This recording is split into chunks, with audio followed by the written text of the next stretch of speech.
झालावाड़ जिले की ताज़ा खबरों से दिन भर अपडेट रहने के लिए अभी सब्सक्राइब करें झालावाड़ 24 न्यूज और हाँ, बेल आइकन दबाना हरगिज न भूलें ताकि आपको नोटिफिकेशन मिलते रहे। हम सभी अभिभावक रूपनगर पब्लिक स्कूल से जुड़े हुए हैं। रूपनगर पब्लिक स्कूल द्वारा अब 22 मार्च से लॉकडाउन बंद होने के बाद 1 जुलाई तक विद्यालय बंद थे। 18 मई को बीच में आपके द्वारा मैसेज किए गए कि हमने पुस्तकें मंगा ली है, सभी अभिभावक हमसे पुस्तकें ले जाएं। पिछले कई वर्षों से आपके द्वारा प्रत्येक वर्ष 8% की बढ़ोतरी की जाती है फीस में। वो आपने इस साल अभिभावकों पर एहसान थोपा कि हम 8% की बढ़ोतरी नहीं कर रहे हैं, आप सभी फीस अवश्य जमा कराएं और किताबें खरीदें, बच्चों को घर पर पढ़ाएं। अभिभावकों ने किताबों की बात मानते हुए जो किताबें एक्सीड किट की 3,000 रूपये मात्र में मिल सकती हैं, वो 7,000 8,000 रूपये मूल्य तक चुका करके खरीदी है। स्कूल लोगों की ही कॉपियां आपके द्वारा भेजी जाती है, स्कूल का कवर लगा करके, डायरी के, आपकी आभास पत्रिका के, आपके द्वारा आइडेंटिटी कार्ड के, इनके शुल्क अलग से सत्र के बीच में लिए जाते हैं। साथ ही आप यदि कोई वार्षिक उत्सव कराते हैं, पिछले वर्षों में भी हमने समाचार पत्रों में ये खबरें दी थी, वार्षिक उत्सव में वार्षिक बच्चों की पोशाक के नाम पर 750 से 1,000 रूपये तक शुल्क लिया जाता है। जो अभिभावक इस शुल्क को नहीं देते, उनका बच्चा वार्षिक उत्सव में पार्टिसिपेट नहीं कर पाता। इस तरह रूपनगर स्कूल का शुरू से रवैया जो है अभिभावकों के प्रति बड़ा कड़ाई वाला रुख रहा है। इस कोरोना महामारी काल में आपकी ये अभिभावकों पर फीस की जबरदस्ती करना एक नई महामारी के रूप में खड़ा हो गया है।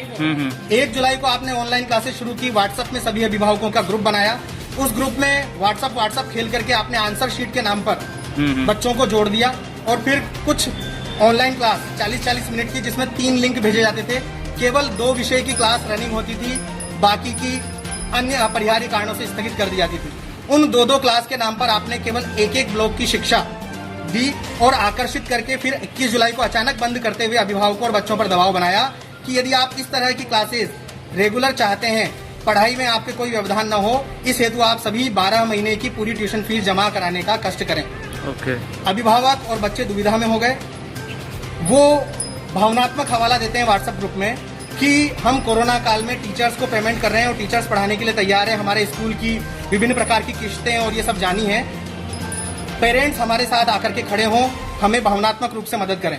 मैं अपील करना चाहता हूं अभिभावकों की तरफ से कि क्या कोरोना काल में जो भी पूरे भारतवर्ष की जनता को या रूपनगर से जुड़े हुए अभिभावकों के व्यवसाय में जो हानि हो रही है, क्या वो हानि हमारे लिए भरने के लिए तैयार है?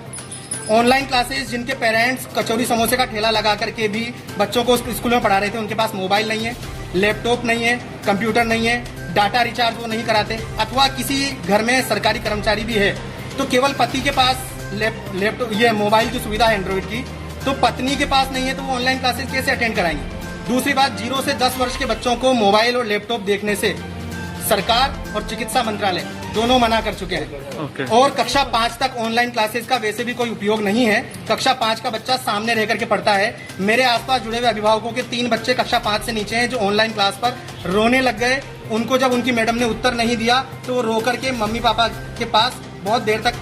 आप क्या चाहते हैं अब इस मामले में? हम ये चाहते हैं कि ऑनलाइन क्लासेस जो बच्चे समझ पा रहे हैं उनकी चलाई जाए, कक्षा 6 से 12 तक। उसमें भी आप ऑनलाइन क्लासेस 2 पीरियड की चला रहे हैं। संगीत कक्ष, म्यूजिक लैब, आपकी सभी प्रकार के स्कूल के संसाधन बंद हैं, अतः पूरी ट्यूशन फीस नहीं ले जाएंगे। ऑनलाइन क्लासेस के नाम पर भी आप न्यूनतम शुल्क निर्धारित करके वो आप ले सकते हैं। आप यदि हानि में हमको भागीदार बनाना चाहते हैं तो क्या स्कूल के लाभांश में हमको शेयर दे सकते हैं? स्कूल 12 वर्षों से लाभ कमा रहा है, तो आप हमें लाभ देने के लिए तैयार, तो हम स्कूल के साथ खड़े होने के लिए तैयार हैं। अभिभावकों ने कहा कि 12 वर्ष की ट्यूशन फीस में से हम न्यूनतम ट्यूशन फीस ज्यादा से ज्यादा 6 माह की हम जमा कराने के लिए तैयार हैं, क्योंकि आप जो पढ़ाएंगे वो 2 पीरियड हमें पढ़ा रहे हैं, जबकि रेगुलर 8 पीरियड स्कूल में पढ़ता है बच्चा। तो चौथाई पढ़ाई के भी हम यदि आधे पैसे देने के लिए तैयार हैं तो स्कूल को समझना चाहिए कि अभिभावक मदद कर रहे हैं, लेकिन वो हम पर ये कहें कि 12 महीने की ट्यूशन फीस दें, तो ये अन्याय है। क्या नाम आपका? पूरी फीस लें। मेरा नाम हेमंत चौरासी। स्कूल वालों ने हमें धमकी देकर हमारी ऑनलाइन क्लासेस बंद कर दी है। ये कह के बंद किया, अगर आप लोगों ने फीस जमा नहीं करी तो हम लोग आपकी ऑनलाइन क्लासेस नहीं लेंगे। इससे जो 10th और 12th के जो बच्चे हैं वो बहुत ज्यादा इफेक्टेड हो रहे हैं। और जब राज्य सरकार से जब ये ऑर्डर ही नहीं है कि आप फीस दो, तो हम लोग फीस कैसे देंगे? अभिभावकों को फीस की समस्या आ रही है सबसे बड़ी, और ऑनलाइन की क्लास की समस्या आ रही है। ओके। हमारी सिर्फ एक ही विनती है स्कूल वालों से कि वो अभी फीस की डिमांड ना करे और 6 महीने तक हम लोगों से कोई भी फीस नहीं ली जाए। ओके। हम ये चाहते हैं कि लॉकडाउन से पीरियड से लेके अब तक जब तक स्कूल नहीं खुले जब तक हमसे कोई भी फीस वसूली नहीं की जाए, क्योंकि हमारा ये नारा है नो स्कूल नो फीस। अगर ये लोग अभी नहीं माने तो हमारा विरोध आगे और बड़ा होगा।